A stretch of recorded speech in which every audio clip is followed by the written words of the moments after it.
Bonjour, bienvenue à la capsule numéro 4. Je suis Charles Pérou, animateur de vie spirituelle et d'engagement communautaire à la commission scolaire du chemin du roi.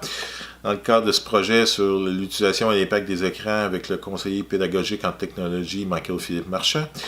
C'est la première de 3 de capsules qui traitent davantage des jeux vidéo. Et évidemment, quand on pose la question aux jeunes s'ils ont un impact sur eux, plusieurs se rendent pas compte de grand chose, d'autres disent ça dépend, moi je joue pas trop, il ne devrait pas avoir d'impact. Alors que d'autres vont dire oui, ben moi je vois moi ou mon frère ou ma soeur qui devient plus agressif puis qui reproduisent le comportement. Donc, pourtant, ils comprennent bien qu'en classe, quand on leur présente des choses, ils finissent par apprendre que c'est leur cerveau qui apprenne, puis que ça a des modifications, mais quand il vient le temps de jouer aux jeux vidéo, là, on voit pas tant les possibilités que ça change au niveau du cerveau.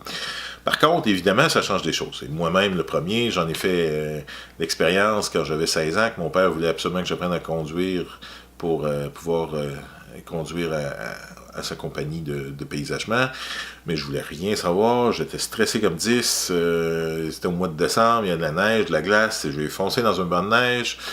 À mon test de conduite, un peu plus, je fonçais dans le mur en reculant à la Société de l'assurance automobile.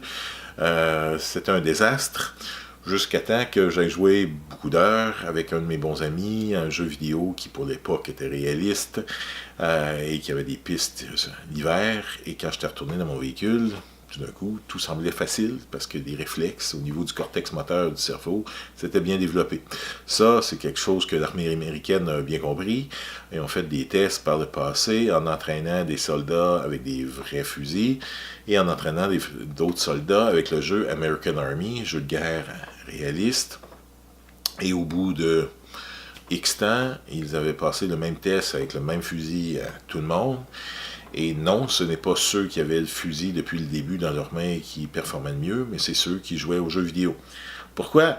Ben, c'est assez simple. Les réflexes se développaient tout seuls. En fait, dans un jeu vidéo, il faut que tu sois de plus en plus rapide, que tu aies des réflexes de plus en plus aigus, que les méchants deviennent de plus en plus méchants, la mission devient de plus en plus difficile pour monter de niveau. Et donc, ça vient tout seul.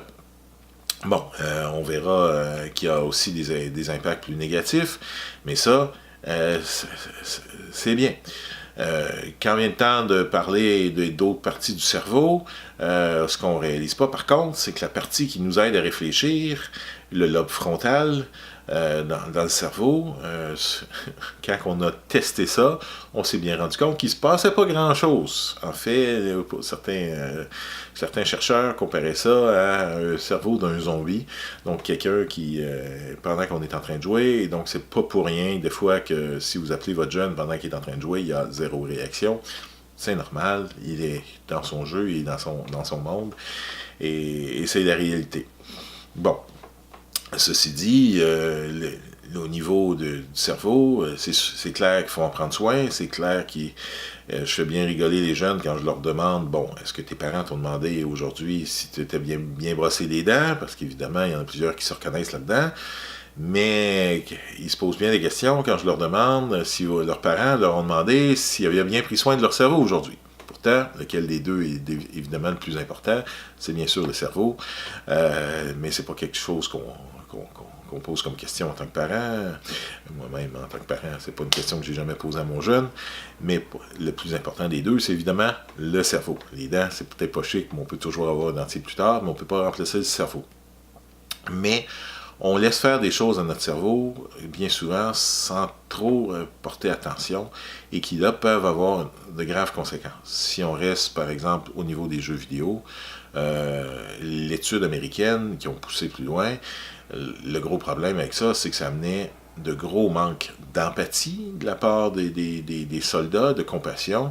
Donc, quand on les envoyait à la guerre, un mort de plus ou de moins, une explosion de plus ou de moins, avec les dégâts que ça peut causer, on s'en fout un peu. Parce qu'au niveau de l'impact des jeux vidéo sur le cerveau, c'est ça que ça aussi. Donc, à l'école et autres, et à d'autres endroits, mais on le remarque beaucoup à ce moment-là, que les jeunes qui consomment davantage de jeux vidéo deviennent souvent moins empathiques, qui démontrent moins de compassion envers les autres, Et donc, au niveau des habiletés sociales, c'est pas toujours évident en ce sens-là. Donc, les impacts des jeux vidéo sont bien présents et on va poursuivre dans la prochaine capsule.